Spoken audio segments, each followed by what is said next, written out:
The world just celebrated the 51st Earth Day, putting our environment and a cleaner energy future at the top of mind.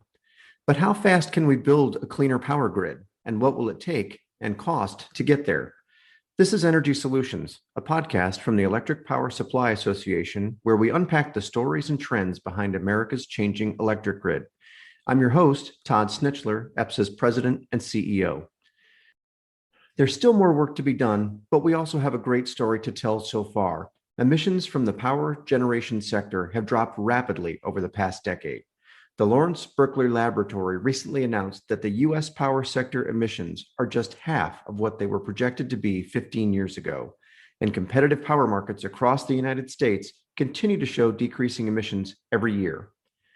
Now, the Biden administration and others have set ambitious targets to cut emissions in half by 2030, and many are targeting a net zero future. In this episode, we'll talk with guests who know what it takes to reduce emissions at the least cost possible to consumers, and without risking the reliability of the electric grid or our power supply. It's important to allow companies to compete to provide solutions and not just lean on regulated utilities who pass those costs on to consumers.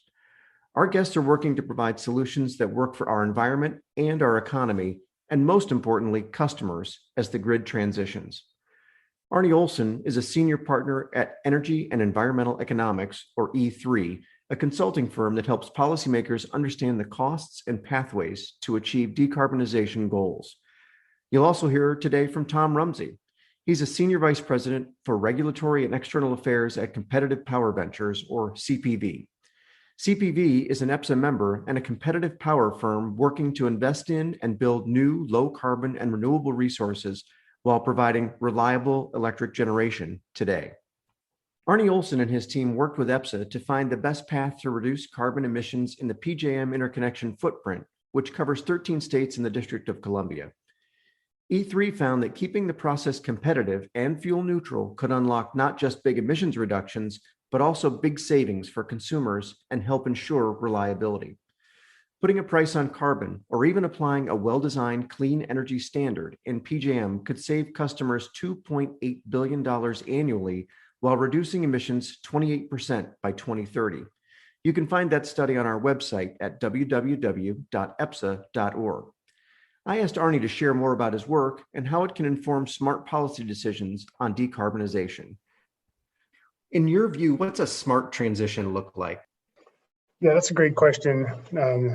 And I guess for us, it really stems out of the fundamentals-based modeling that we've done that looks long-term at the types of institutional and infrastructure transitions that are needed to meet those really aggressive goals.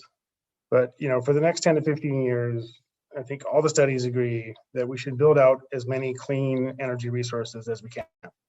So accelerating the development of wind, and solar in particular. Those are mature technologies that have become very low-cost sources of energy. Then at the same time, we need to do a lot of R&D on what the next generation of technologies would be. And once we kind of run out of the ability to absorb more wind and more solar and have that be a real strong asset in terms of decarbonization.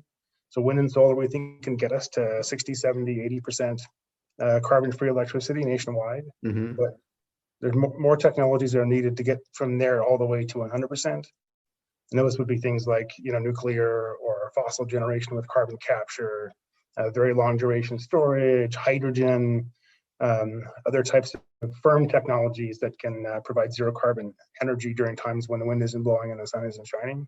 So that's number two. Now the number three part of what I would call a smart transition is that we have to recognize the electric sector is only a share of US-wide carbon emissions. It's going to be asked to play a large role in decarbonizing the other sectors through electrification of transportation and building sector demands. So we need to make sure the electricity sector is set up to do that. That needs to be an attractive economic proposition for customers to want to adopt electric vehicles and heat pumps in their homes. So we need to make sure that we're not putting too much pressure on electric rates too early on as part of the transition. And then the fourth thing that I think has come into starker relief due to recent events is just the need to make sure that our transition is reliable. So we need to make sure that we have firm capacity available in the near term that's as low carbon as we can make it, but that can turn on to keep the lights on for the next 10 to 15 to 20 years before we have a zero carbon source firm capacity. And so to me, that means continuing to invest in the nation's fleet of natural gas-fired power plants and the infrastructure that brings fuel to those plants reliably. As you've done a lot of work, and you didn't mention it, so I'll do it for you, but you have done work in the Pacific Northwest and in New England and across PJM, among other places around the country and the world. As you look at those studies and the work that you've done, what do you think we can achieve both in terms of emissions reductions and cost savings in the regions? And I guess I'll just add a corollary to that, which of course you mentioned a moment ago, which is affordability. We want to ensure reliability. It needs to be affordable, and we're trying to achieve some of these significant emission reduction objectives. How do you piece that together, or what are the mechanisms that you think make that possible? Yeah, so it's, you mentioned the regional issues or the regional systems, and I'll just note at the outset that that's kind of how we view the nation's power system.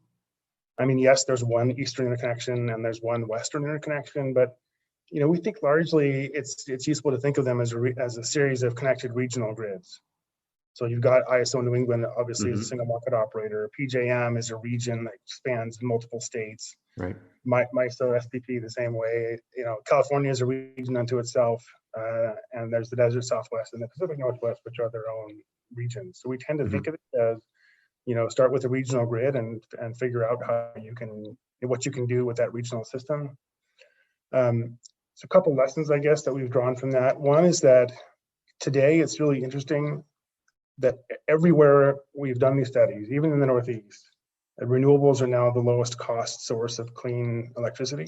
And that wasn't the case, maybe 5 or 10 years ago. So it really speaks to how far those industries have advanced. And even solar is an attractive resource in a lot of the northern climates. So that to me is really new and interesting and opens up a whole lot of possibilities. With that as a potential building block, we find that each of the regions can achieve pretty significant carbon reductions at a reasonable cost. And when I say significant, 40, 50, 60, 70%, and in some regions, maybe even 80 or 90%. The Southwest in particular, great solar, some pretty good wind. The load lines up pretty well with solar production. So you can get a lot farther there. The central Midwest as well. The Northwest is a little bit more geographically constrained. If you look at where the load is in the Northwest, it's all in the I-5 corridor, a lot of it. So there's some issues with how you deliver the energy over the mountains into those coastal load centers.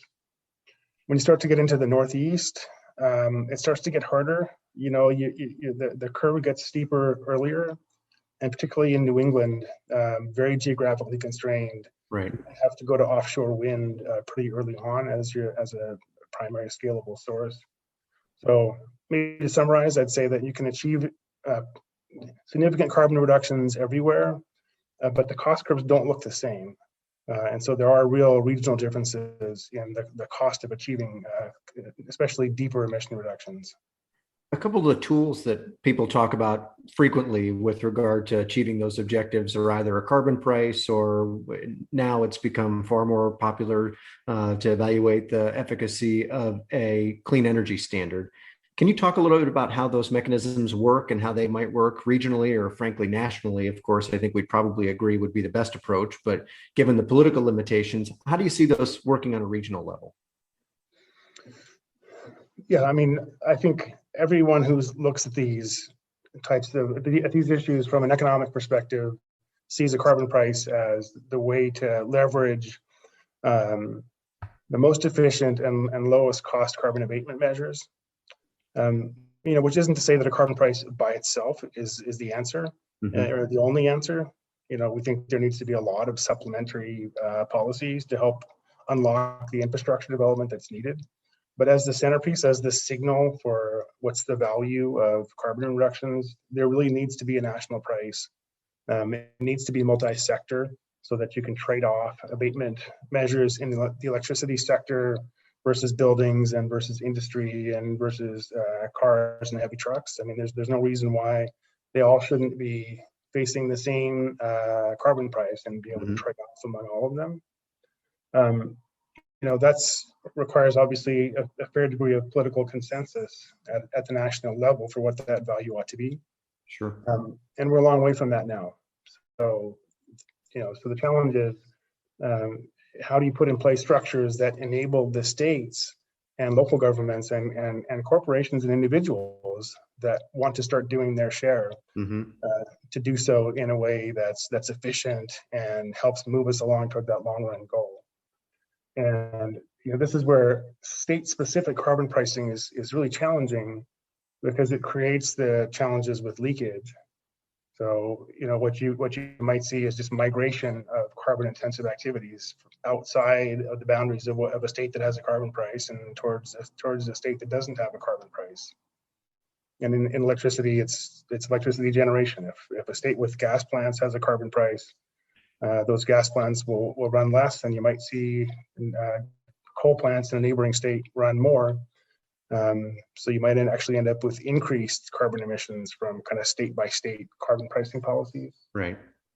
So the states have tended to gravitate more towards clean energy standards as a mechanism that it just lines up better with the limitations of state jurisdiction. The states have strong jurisdiction over their electric utilities. This really is a policy that's aimed at the procurement activities of those electric utilities, requiring them to procure clean energy. So the states have a lot of leverage there. They can really design policies that can be effective at bringing clean energy onto the system in a way that doesn't create some of the negative externalities, the leakage issues that a state by state carbon pricing would. And I think you're and correct me if I'm wrong, but I'm fairly certain that all of your analysis has demonstrated, regardless of region, that a well-crafted clean energy standard can have almost the same effect on emissions reductions at roughly the same cost. And roughly, I mean, very close together, not a standard deviation or a wide disparity in cost, but they're actually fairly close if they're designed well. Did I get that right? Yeah, that's right. Yeah, exactly. So if it's possible to design a clean energy standard that achieves the same goals, it provides the same economic incentive to new zero carbon sources like wind and solar, and it provides the same incentive for existing carbon emitting resources to change their dispatch based on the carbon intensity of their fuel. And the trick there is, clean energy standard might be one where every megawatt hour of clean energy that's generated gets a REC, a renewable energy certificate, or a clean energy certificate. That's how the existing renewable portfolio standards work state by state today. But if you could supplement that type of a policy with one where a gas generator would get partial credit for operating more and displacing coal generation, that's the secret to make that policy look a lot like a carbon tax. Got it. It seems counterintuitive to some folks, but I think your analysis finds that existing natural gas resources and even new natural gas will be needed to reduce emissions. Can you explain that a little bit? You've touched on it a couple of times here, but can you kind of walk us through your analysis and how you arrive at that conclusion? I would just start. There's really two planks, I guess, that I would talk about. So one of them is that there's a lot of gas plants today that aren't running at anywhere near their maximum capacity factor. And there are a lot of coal plants today that are running a lot of hours. And every time a gas plant runs and a coal plant doesn't, you get a carbon emission savings. Now, what exactly that savings is depends on the heat rate of the gas plant, and there may be some upstream methane issues that you might have to take into consideration, but it still is a benefit. And that's a benefit without having to make any capital investment at all. It's just changing the dispatch order of existing plants. So that to me is a very low cost way to make a lot of progress in the near term at reducing generation from the most carbon emitting source that we have, which is coal. Yep. So there's one piece. The other piece is that, it's back to the question about reliability, that we need to have resources that what we call firm resources that can turn on when you need them to run and run for as long as you need them to run to keep the lights on. And, as wonderful as wind and solar are at providing lots and lots of megawatt hours of clean energy, And they can be dispatched very precisely. They're very, very flexible resources. The one thing that they can't do is run when the wind isn't blowing and when the sun isn't shining. So today and into the future, we'll need resources that can fill in during the times when the wind's not blowing and the sun's not shining. And today, the only choice that we really have for that is natural gas. I think we all are looking forward to the day when other sources of clean, firm energy will be available. But that's a transition. So we'll need to rely on the existing fleet of gas generators until those substitutes are available. So the thing is, you can have both a low carbon and a reliable electricity system with lots of wind and solar to give you lots of energy throughout the year, and just enough gas generation to turn on when you really need it. Right. The carbon is all about the area under the curve. So how many hours, how many megawatt hours of energy are you delivering throughout the year? That's really, carbon is all about every hour of the year. Yep. The peak only happens a few hours of the year. So even if you had to meet all of your peak with carbon emitting resources, if it's only 100 hours of the year, it's just not that much carbon. So we need to think of meeting our peaks as a separate goal than incenting clean energy resources to come online that can run throughout the year and reduce carbon emissions from existing emitting resources. I guess I'd ask you to answer the question looking at today and then looking at, you pick your time horizon, but is it possible to have a grid that runs on 100% renewable energy? Yeah, I would call it impractical to infeasible today. Again, you need wind and solar, other forms, hydro, nuclear of resources that can run throughout the year.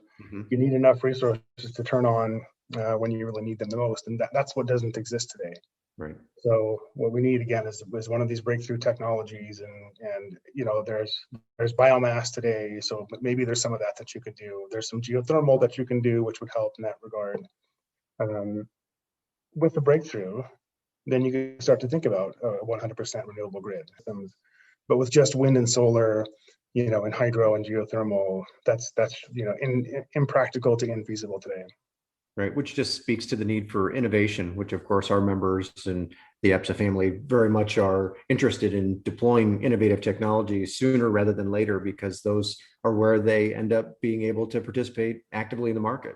Are you hearing or seeing other things or areas that pique your interest that help us advance the objective and get towards that cleaner energy future?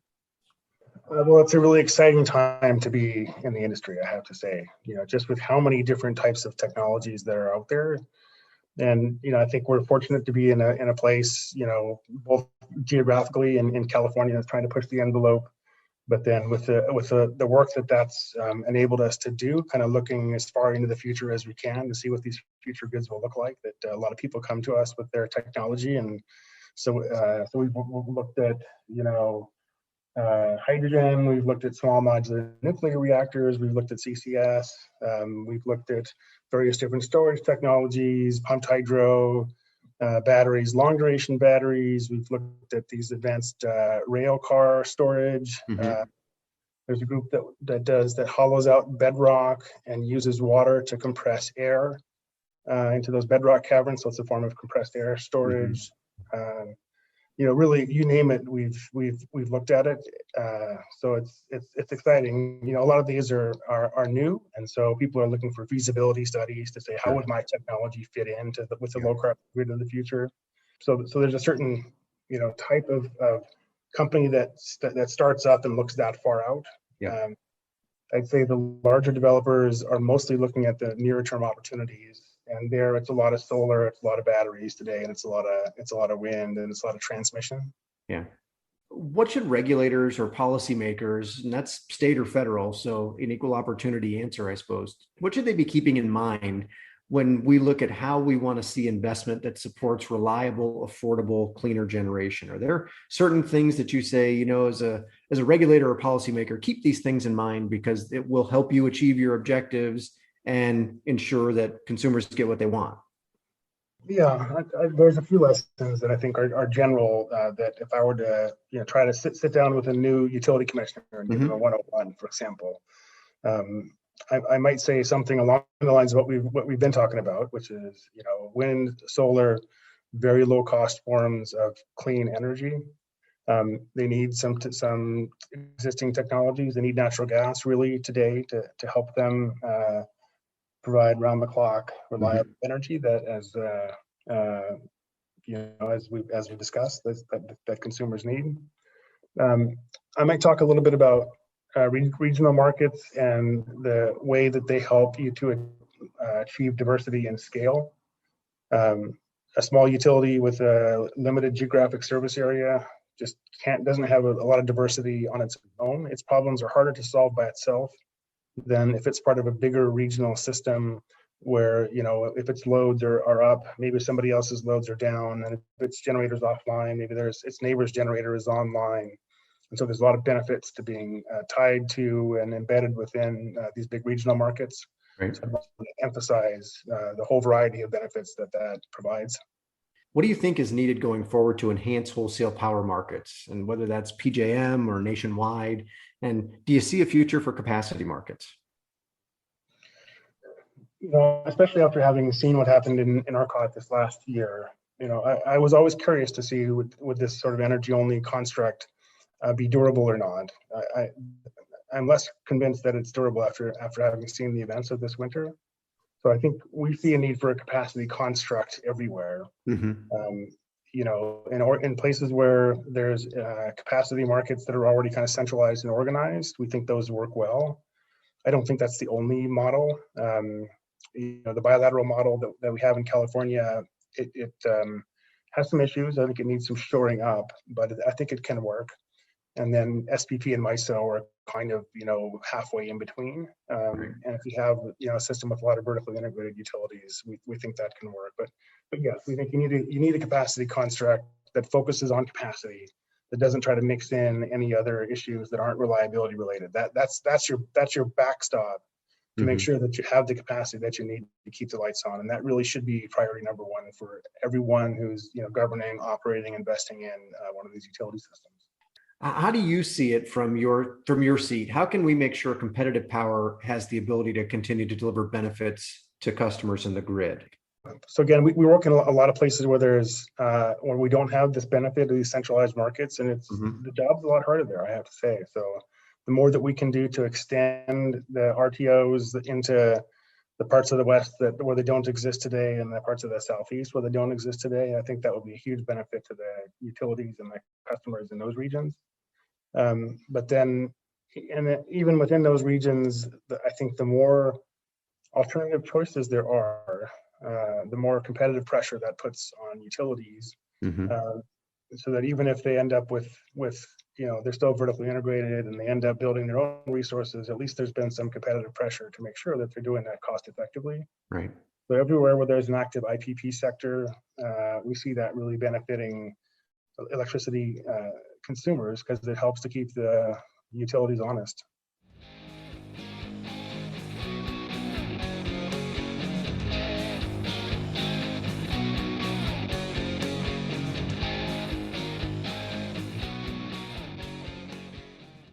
E3's work shows what's possible and provides valuable data for policymakers and voters as we decide how to manage the energy transition. But how does someone who actually operates and develops power generation in competitive markets plan for a cleaner grid? Here's Tom Rumsey, a Senior Vice President of External and Regulatory Affairs for Competitive Power Ventures. Before joining CPV, Tom was the Senior Vice President of External Affairs at the New York Independent System Operator. CPV has invested $7.2 billion in major energy facilities over the past decade. Today, the company manages 37 major power facilities that in total can provide 7.9 gigawatts of generation to the grid from resources including natural gas, wind, geothermal, coal, and biomass. Tom works to communicate with regulators, energy markets, policymakers, and the public to help CPV bring new, low-cost projects to America's power grid. I asked him to share some new things CPV is working on and what's needed on the political and regulatory front to keep encouraging companies to innovate. He says the competitive markets and a passion for progress drive CPV to keep its eye on the future. Here's Tom.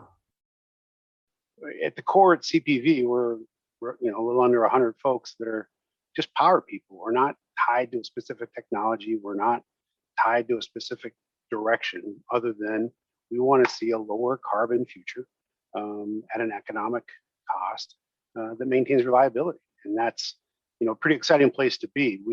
We aren't weighted down as some with a balance sheet of assets that we're trying to maintain some level of profitability for. We're truly trying to modernize the power system.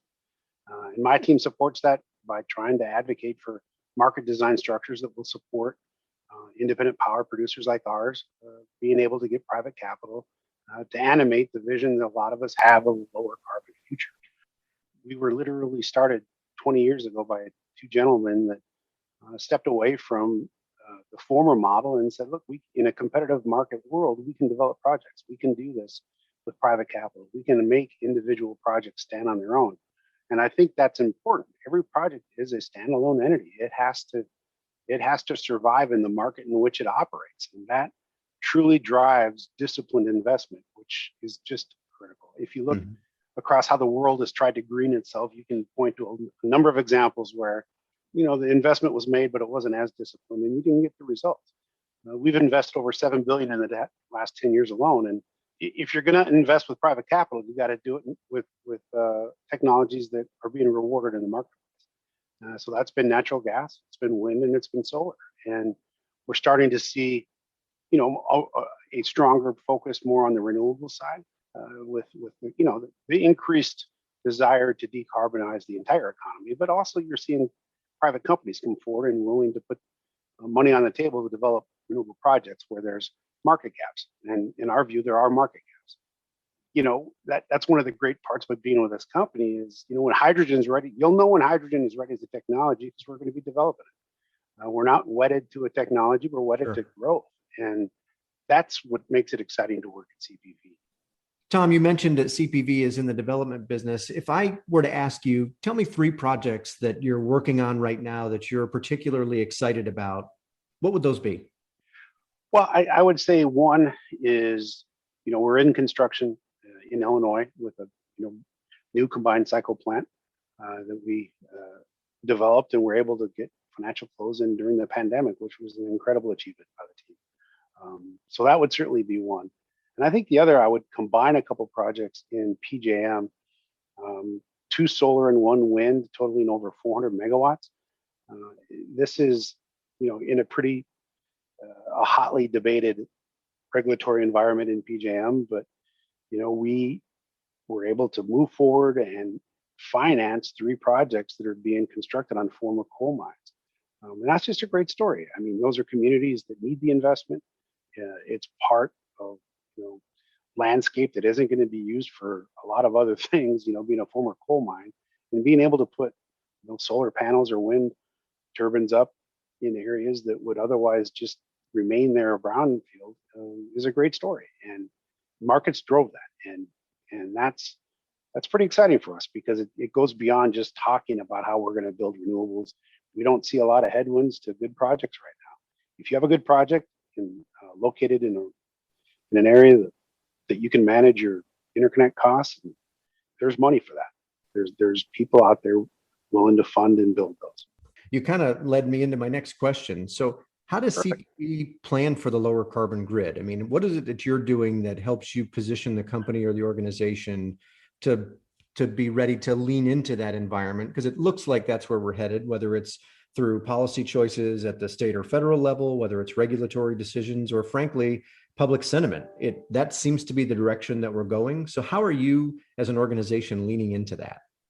Yeah, and I think that's the case. I think it's global, and we're no longer arguing whether or not we should decarbonize. The debates are now around how. And our view is if you can make it in a competitive framework. I mentioned carbon pricing carbon in the wholesale energy markets, a clean energy standard that's competitive, all those things, and then allowing older resources to retire. If those things occur, you're going to see private capital really animate and drive this growth, and that's where we play. You see the natural gas and the renewable projects working well together, because the one thing we can't lose sight of in all of this, no matter how much we want a certain outcome, is reliability. Yep. And you've seen, unfortunately, recently, just how devastating it can become when you lose it. People die, and we can't ignore the technology limitations that we have today. No matter what we would like to occur, we've got to work with the technologies we have. And fortunately, we have some great ones. I mean, natural gas is extremely efficient these days, uses much less fuel than even 20 years ago, 10 years ago, and it matches very well with renewables. How do we look at a world where we're trying to decarbonize, but you're using the forces of competition to deliver those results? Because there are other voices that would say, just trust me, we've got this figured out. We'll be happy to build it. Yeah. Don't worry about the cost. You'll end up paying for it, where your business model is completely different. How do you marry those two thoughts together? Well, I think at some point you don't, unfortunately. I think there's the command and control that says we want to build exactly what we want to build, and we're going to go build it. Well, okay. If that's how you view the progress of the energy market and grid, then it's tough to have competition do that for you. You know, competitive markets that were designed for low cost, reliable power have delivered in spades on both those. Yep. You can't argue that, and they've done it better, faster, cheaper. And you've seen this transition from coal to natural gas and lower carbon based on economic forces within the competitive market structures that you've not seen in the vertically integrated markets. It's not been the same. So if you want to incentivize a lower carbon future, then you put a price on carbon and you let people compete, and that unlocks a lot of things. If we've got great relationships with the manufacturers, Siemens and GE, and if we go to them and say, look, we need lower carbon, lower emitting resources because that's how we can compete and win, then they're going to spend R&D money on that for us. Yep. So it drives the R&D, it drives the innovation, it drives the disciplined investment that you can only have with competition. And without competition, then you're trading that for command and control, which, if you're going to do, long-term contracts today, that's market share that's not available for new technologies in 3 years when they come. Right. And you mentioned the difference in the vertically integrated model versus the competitive model. And one of the things that we've seen creeping even into the competitive jurisdictions is subsidies and, one-off payments that have the impact of distorting the market price and making it harder for entities like CPV to do what they do. How do you view the impact of subsidies on development or bringing lower cost to lower emitting resources to market at a pace that you could do if there weren't subsidies that were impacting your business decisions? Yeah, that's a great point. And it's probably the hardest question I ever get is, what about subsidies? Because it means, but at the beginning, I mentioned, wholesale energy, carbon pricing, clean energy standard, and allowing resources to retire. That third bullet is probably the most challenging because who wants, what governor is going to preside over large losses in tax base. Right. And that's what happens when facilities retire. But you have to let them retire. Subsidies don't just maintain an older, uneconomic resource.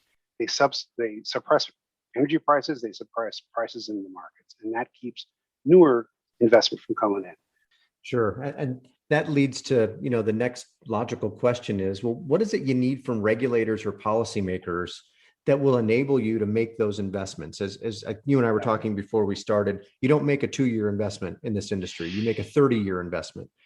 So you said regulators and policymakers. I'm going to take them as separate groups. Right? Okay. I think policymakers, I would say courage. I mean, courage to work across the aisle to come up with answers that'll work. And in our view, that means how are you going to spur R&D, innovation, and competition, not simply paying for what's on the shelf today. And in our view, that's, again, carbon pricing, putting a price on carbon. It's a clean energy standard moving forward, and it's providing legislation that helps disaffected communities transition away from older technologies. That's the policymaker bucket. On the regulator bucket, I would say probably the biggest thing we could ask you to do is leave your politics at the door when you come into the office in the morning, because we can't allow policy to outpace technology and the capability of what we can do today. And regulators own reliability, and having a clear-eyed vision of what's technically possible while pushing the limits, absolutely, but maintaining the market structure where we can continue to invest. We can't have the regulator community move at the same pendulum swing that the political world can at times, right? The regulatory community needs to be more politically agnostic so we can make 30-year investments, so we can have, a level of certainty. I mean, I think sometimes when people say regulatory certainty, they mean don't change anything ever. That's Right. not at all what we're saying. It's be pragmatic, be based in law, be based in facts, be based in reliability, and understand that competition will bring better, faster, more economic results than command and control. So what would you say is needed going forward? What's needed to enhance the wholesale power markets? And I don't just mean in PJM, but as you look at all the markets around the Sure. country. And then Yeah. if you were king for a day, what future would you see for capacity markets? Well, that's a short answer for all that. I guess I think the first thing would be to understand that we're all in this together. I mean, I think perhaps for the first time, everybody really does have the same goal of trying to decarbonize our economy in a way that we can afford, maintains reliability, and truly does start attacking climate change. Now, once we agree on that goal, we may have differing views on how to get there, but it isn't like we're arguing whether or not we should even head down that direction. It's a matter of what's the speed limit sign. That's all we're arguing or discussing these days. Now, obviously, somebody that relies on private capital and technology innovation like CPV is going to have a different view than a vertically integrated utility that has a region that they basically have a monopoly. They'll have a different view. But that doesn't mean we can't come together and develop a system that'll work. And I've mentioned several times using markets to get there. Yep. Pricing the results that you want, carbon, pricing a clean energy standard, so the technologies that are coming in can meet the profiles that you want moving forward. We're not going to solve tomorrow's challenges with today's technologies. We need innovation. In terms of capacity markets, to be honest, I think we need to morph that into a reliability market and simply say, what is it we need out of assets to keep the lights on? Dispatchability, flexibility, duration, those types of things that independent organizations like ISOs, RTOs develop whatever the reserve margin is, solve for reliability, and it is what it is. I mean, at that point, they have to procure the amount of power needed to secure the grid. And if that gets politicized, or if that gets, thumbs get on the scale there, then you start seeing the inability to keep the lights on. And that's just not an acceptable outcome.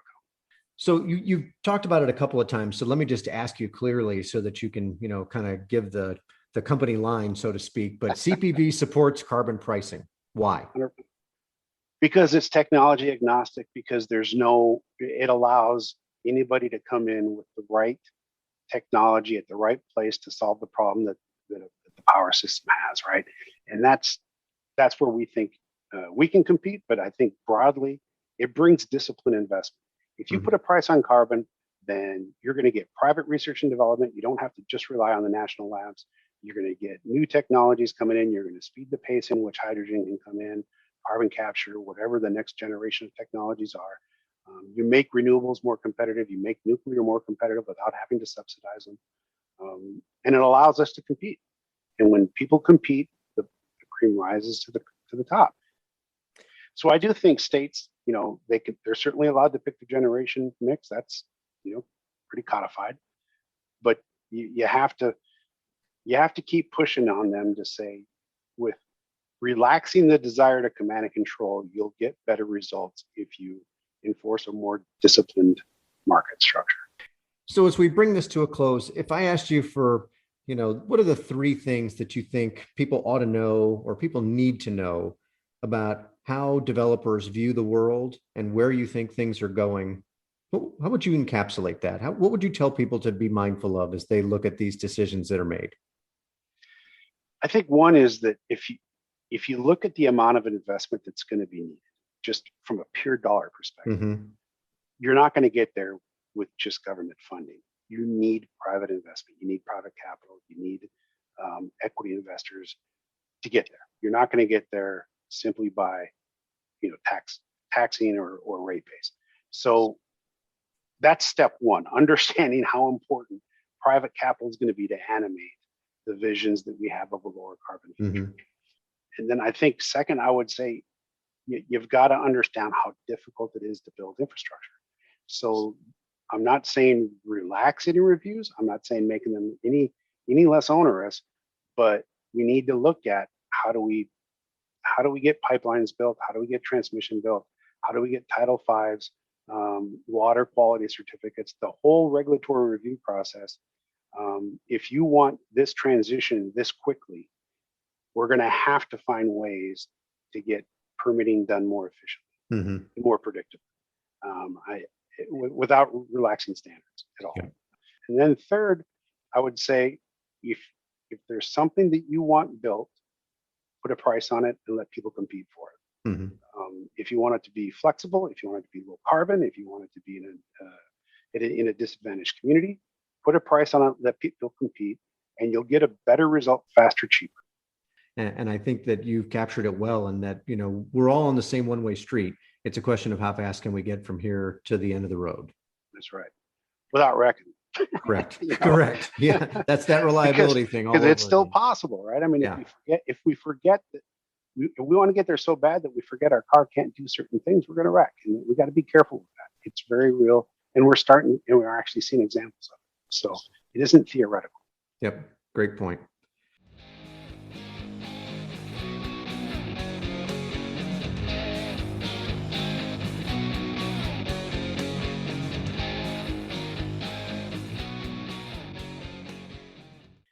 At EPSA, we know that competition provides more choice and innovation to get us where we need to go.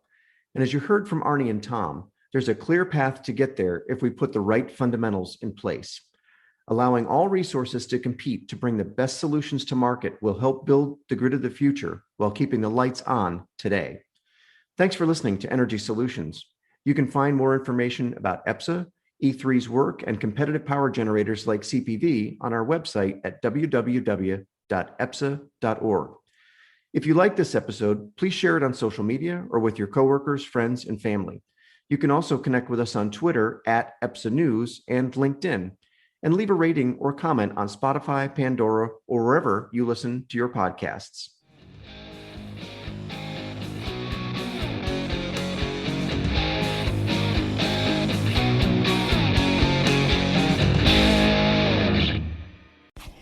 Energy Solutions is brought to you by the Electric Power Supply Association.